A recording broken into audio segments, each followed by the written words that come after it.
Ever wonder how so many of the world's most influential tech companies, I'm talking Tesla, SpaceX, LinkedIn, YouTube, all seem to be connected? Well, the answer is simple. They are. They all trace their origins back to one chaotic, scrappy startup from the dot-com era.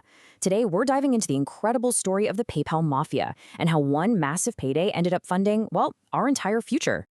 This quote right here just nails it. This wasn't just about a successful company getting bought out. The people who built PayPal didn't just, find new jobs. They took their money, their connections, and their battle-hardened mindset and literally reshaped the entire tech landscape. They became Silicon Valley. All right, to really get this story, you have to go back to the late 1990s. The internet was absolutely booming, but there was this huge piece of the puzzle missing, a safe way to actually pay for things online. It was a massive, massive problem, and two very different startups were in a dead sprint to solve it. So on one side, you had Elon Musk's X.com. It was pure chaos and ambition. He wanted to build this all-in-one financial superstore, banking, insurance, the whole shebang.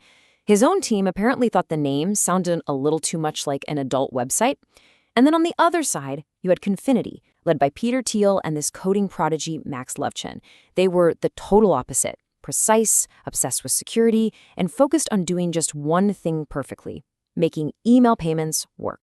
Okay, so these two companies were just burning through cash, desperately cloning each other's features, and fighting for the exact same users on eBay. They knew they could either destroy each other or join forces. So they did the unthinkable and merged. But let's be clear, this was not a happy marriage. Sources call it a Game of Thrones bloodbath. The merger didn't really solve the tension. It just trapped it all under one roof. The new company, which would eventually become PayPal, turned into this intense pressure cooker. But it was right there, in that chaos, that the team's unique, almost unbreakable bond was forged. The internal conflict really boiled over when Elon Musk, who was now the CEO, insisted they move the company's entire system from stable Unix to the notoriously buggy Windows NT. The engineering team, especially the original Confinity guys, were absolutely horrified. As one engineer put it, the idea was like performing heart surgery with a spork. We're all gonna die. And that conflict hit its breaking point. While Musk was on vacation, actually on his honeymoon flight, the leadership team, including Peter Thiel, staged a full-blown coup.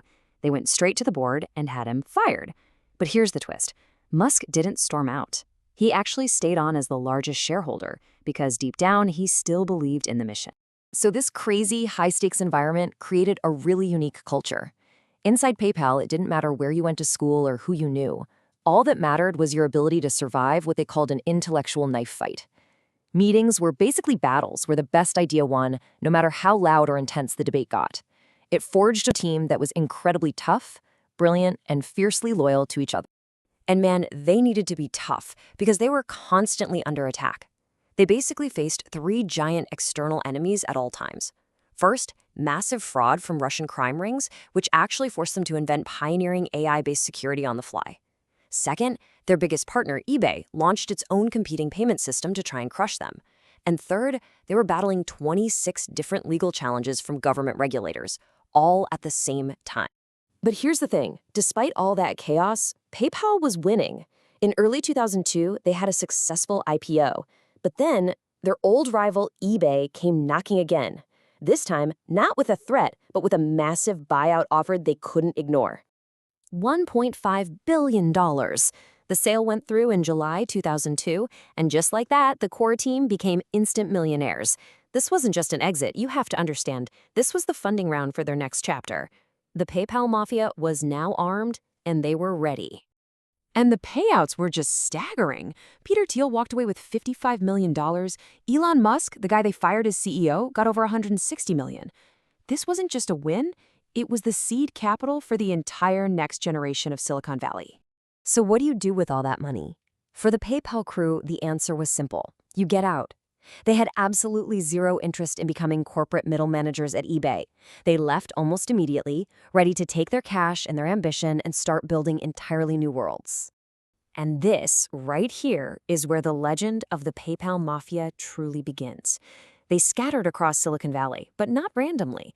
They invested in each other's companies, they hired each other, and they kicked off a wave of innovation that we are still feeling today. So let's take a look at what they actually built. First up, the visionary. After getting kicked out as CEO, Elon Musk took his massive payout and aimed for the stars, quite literally.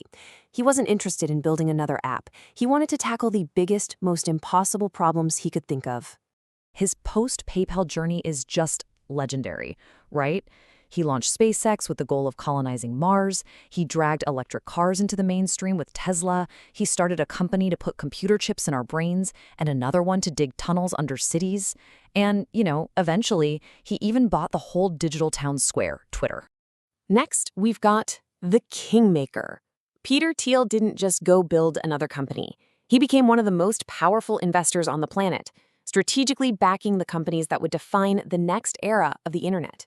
He started Palantir, this secretive data analysis company that's so powerful it's rumored to scare governments.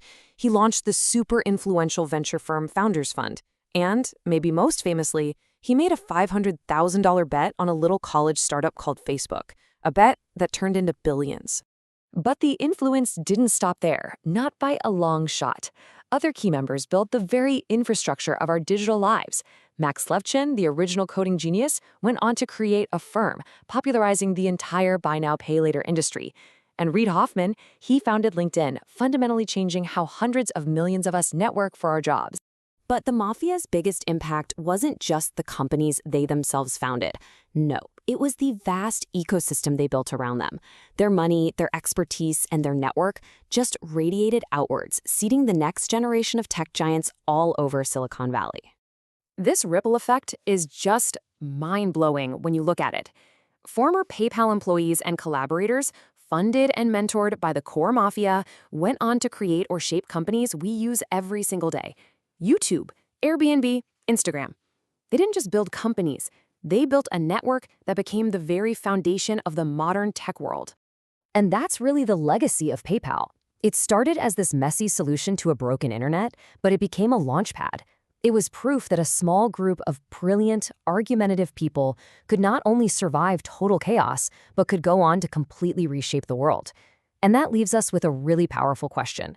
What does it mean for all of us when the architects of our digital future all came from the very same pirate ship?